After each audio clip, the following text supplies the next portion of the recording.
Everyone. तो आज का हमारा टॉपिक है नोबेल प्राइजेस।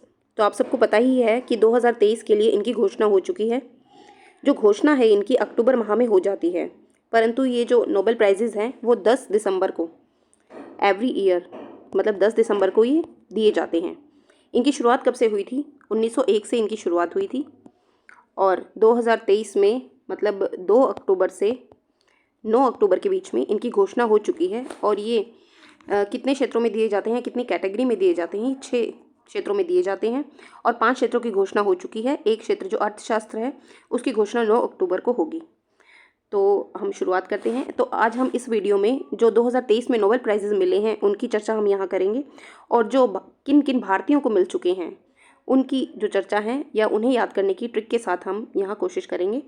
तो हम शुरुआत करते हैं 2023 में जो पुरस्कार मिले हैं अभी या जिनकी घोषणा हुई है उनके बारे में अभी चर्चा करते हैं। तो 2023 में शांति का नोबेल पुरस्कार किसे दिया गया है, ये हमारा पहला प्रश्न है। तो हमारे ऑप्शंस है नरगिस मोहम्मदी, सेकेंड ऑप्शन है कैरोलिना मार्टिन, थर्ड है कैटालिना कैरिको या चौथा है इनमें से कोई नहीं। तो आप ये फोटो देख रहे हैं नरगिस मोहम्मदी की। तो नरगिस मोहम्मदी कौन है? ईरान की मानवाधिकार कार्यकर्ता हैं। तो ये किसे मिला है? नरगिस मोहम्मदी को। तो ईरान की ये मानवाधिकार कार्यकर्ता हैं। ईरान में महिलाओं के उत्पीड़न के खिलाफ लड़ाई और सभी के लिए मानवाधिकार और स्वतंत्रता को बढ़ावा देने की उनकी लड़ाई के लिए इनको यह दिया गया है। तो ये 13 बार गिरफ्तार हो चुकी हैं और अभी भी ईरान की जेल में बंद हैं। उन्हें 31 साल की जेल की सज़ा मिली हुई है और 154 करोड़ की सज़ा इनको सुनाई गई थी। तो कहाँ की हैं ये? ईरान की, और अभी भी फ़िलहाल जेल में बंद हैं। तो इन्हें इस वर्ष का शांति का नोबेल पुरस्कार दिया गया है, नरगिस मोहम्मदी को। तो नेक्स्ट क्वेश्चन है हमारा, 2023 में भौतिक विज्ञान के क्षेत्र में नोबेल पुरस्कार किसे दिया गया है? भौतिक विज्ञान मतलब फिजिक्स में। तो फिजिक्स में किसे दिया गया है? हमारे ऑप्शंस हैं Pierre Agostini, Ferenc Krausz, Anne L'Huillier. तो पियरे एगोस्टिनी कहाँ के हैं? फ्रांस के। फेरेंक क्रॉज हंगरी और एनी एल हुइलियर ये कहाँ की हैं? फ्रांस की। तो इन तीनों को संयुक्त रूप से जो भौतिक विज्ञान या फिजिक्स के क्षेत्र में नोबेल पुरस्कार दिया गया है। तो किसकी खोज के लिए इन्हें दिया गया है? इन्हें यह पुरस्कार पदार्थ में इलेक्ट्रॉन गतिशीलता के अध्ययन के लिए प्रकाश के एटोसेकेंड पल्स उत्पन्न करने वाले प्रयोगात्मक विधि की खोज के लिए दिया गया है। तो आप इसको ध्यान रखिएगा, एटोसेकेंड पल्स उत्पन्न करने वाले जो प्रकाश हैं उनकी खोज के लिए इनको यह पुरस्कार दिया गया है। इन तीनों को संयुक्त रूप से दिया गया है। तो किस किस को? Pierre, Ferenc, any. किस क्षेत्र में? फिजिक्स के क्षेत्र में, भौतिक विज्ञान के क्षेत्र में। Pierre, Ferenc, any, Pierre, Ferenc, any physics, Pierre, Ferenc, any physics. अगर इसको आप बार बार बोलेंगे तो आपको ये ध्यान हो जाएगा, याद रह जाएगा। तो नेक्स्ट है हमारा, 2023 में रसायन विज्ञान के क्षेत्र में नोबेल पुरस्कार किसे दिया गया है या केमिस्ट्री के क्षेत्र में? 2023 का रसायन विज्ञान का क्षेत्र, ये भी 3 लोगों को संयुक्त रूप से दिया गया है। उनके नाम है मोंगी जी बावेंडी, ये फ्रांस से हैं। लुइस ई ब्रूस, एलेक्सी एक्िमोव, ये रूस से हैं और लुइस ई ब्रूस अमेरिकन हैं। तो इन तीनों को भी संयुक्त रूप से रसायन विज्ञान के क्षेत्र में यह पुरस्कार दिया गया है। तो देखिए आप, इनकी फ़ोटो यहाँ दिखाई दे रही है, मोंगी जी बावेंडी और लुइस ई ब्रूस और एलेक्सी आई एक्िमोव। तो इन तीनों वैज्ञानिकों को क्वांटम डॉट तकनीक की खोज और संश्लेषण के लिए यह दिया गया है। तो किसकी खोज की है इन्होंने? क्वांटम डॉट्स की खोज के लिए इनको यह दिया। कई बार ये सीधे सीधे नाम ना पूछकर ये भी पूछ ले जाता है कि रसायन विज्ञान के क्षेत्र में किस चीज़ की खोज के लिए इनको यह पुरस्कार दिया गया है। तो क्वांटम डॉट्स की खोज के लिए इन तीनों को संयुक्त रूप से यह पुरस्कार दिया गया है।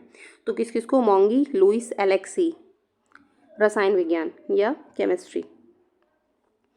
तो नेक्स्ट है, 2023 में चिकित्सा के क्षेत्र में नोबेल पुरस्कार किसे दिया गया है?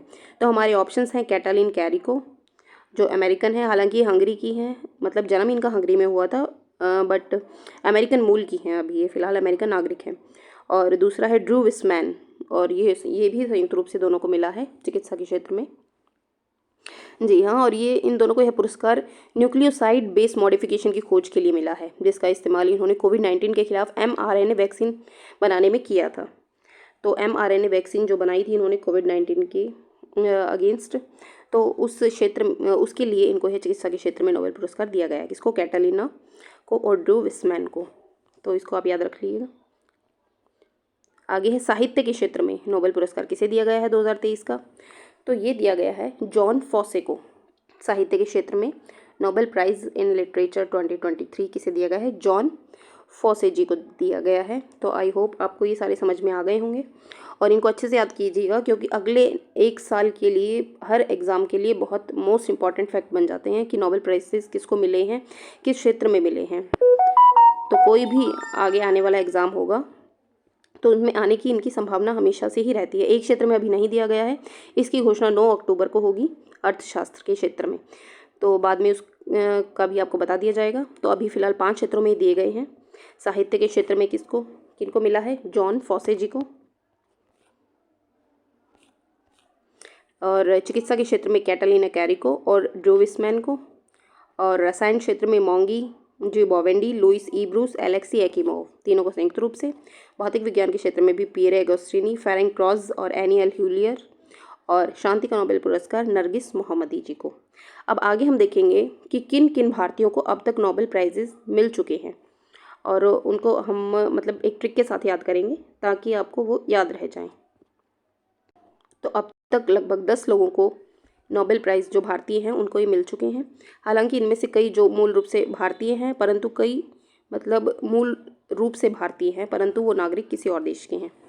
तो अभी हम इसको एक ट्रिक से याद करेंगे, क्योंकि सीधे तौर पर हमें याद नहीं होते हैं बिल्कुल भी। अगर हम इनका रट्टा मारेंगे तो हम जल्दी ही भूल जाते हैं। तो ये ट्रिक है, इसको आप कम से कम 5-7 बार बोलेंगे तो आपको अच्छे से याद हो जाएगी। रवि चंद्र हमारे सुबह आम ना बिके अभी। अगर आप इसी सीक्वेंस में इसको याद रखेंगे तो आपको उनका क्रम भी याद हो जाएगा कि किसको कब मिला था, क्योंकि कई बार ये सीक्वेंस वाइज भी क्वेश्चन लगाने आ जाते हैं। तो ट्रिक है रवि चंद्र हमारे सुबह आम ना बिके अभी। रवि चंद्र हमारे सुबह आम ना बिके अभी, तो इसको 5-7 बार बोलेंगे आप तो आपको अच्छे से याद हो जाएगी। तो रवि से रविंद्रनाथ टैगोर, इनको साहित्य के क्षेत्र में 1913 ईस्वी में जो है सबसे पहला जो भारतीय हैं ये, इनको नोबेल पुरस्कार दिया गया था रविंद्रनाथ टैगोर जी को 1913 ईस्वी में साहित्य क्षेत्र में। नेक्स्ट है चंद्र। चंद्र से बन गया चंद्रशेखर वेंकट रमन या सीवी रमन भी इनको बोला जाता है। इनको भौतिकी फिजिक्स में 1930 ईस्वी में जो है नोबेल पुरस्कार दिया गया था। आगे ह से हर गोविंद खुराना, चिकित्सा के क्षेत्र में उनको मिला है 1968 ईस्वी में। आगे है मारे मदर टेरेसा, इनको शांति का पुरस्कार 1979 में। सुबह सुब्रमण्यम चंद्रशेखर, भौतिकी के क्षेत्र में 1983 में। आम मतलब अमर्त्य सेन, अर्थशास्त्र के क्षेत्र में इनको 1999 में। और ना वीएस नॉयपॉल, ये इनका नाम विद्याधर सूरज प्रसाद नॉयपॉल भी है, इनको 2001 में मिला था। ये 2009 गलती से लिखा गया है, इनको 2001 में मिला था साहित्य के क्षेत्र में। इसको आप ध्यान रखिएगा, साहित्य क्षेत्र में 2001 में इनको दिया गया था। आगे है बी से बेनकी रामकृष्णन, इनको रसायन क्षेत्र में 2009 में। के से कैलाश सत्यार्थी, शांति के लिए 2014 में। और अभी जिनको मतलब हाल फिलहाल सबसे लास्ट जो भारतीय हैं उनको मिला है अभिजीत बनर्जी। अभी से बन गया अभिजीत बनर्जी। अर्थशास्त्र के क्षेत्र में उनको 2019 में जो है नोबेल प्राइज़ दिया गया था। तो इसको एक बार और देख लेते हैं। रवि चंद्र हमारे सुबह आम ना बिके अभी। रवि से रविंद्रनाथ टैगोर, चंद्र से चंद्रशेखर वेंकट रमन, ह से हरगोविंद खुराना, मारे से मदर टेरेसा, सुबह सुब्रमण्यम चंद्रशेखर, आम अमर्त्य सेन, ना वीएस नॉयपॉल, बी वेनकी रामकृष्णन, के कैलाश सत्यार्थी, अभी अभिजीत बनर्जी। अगर इस आपको मतलब 10 बार भी आपने कम से कम इसको बोल लिया तो आपको ये अच्छे से याद हो जाएगी ट्रिक के साथ। तो किन किन भारतीयों को अब तक नोबेल पुरस्कार दिए गए हैं और किन क्षेत्रों में दिए गए हैं, तो ये भी एग्जाम पॉइंट ऑफ व्यू से काफ़ी इंपॉर्टेंट हो जाते हैं कि किन किन भारतीयों को नोबेल पुरस्कार अभी तक मिले हैं। तो आई होप ये आपको वीडियो पसंद आई हो, तो इसे लाइक शेयर और सब्सक्राइब कीजिए। Thank you.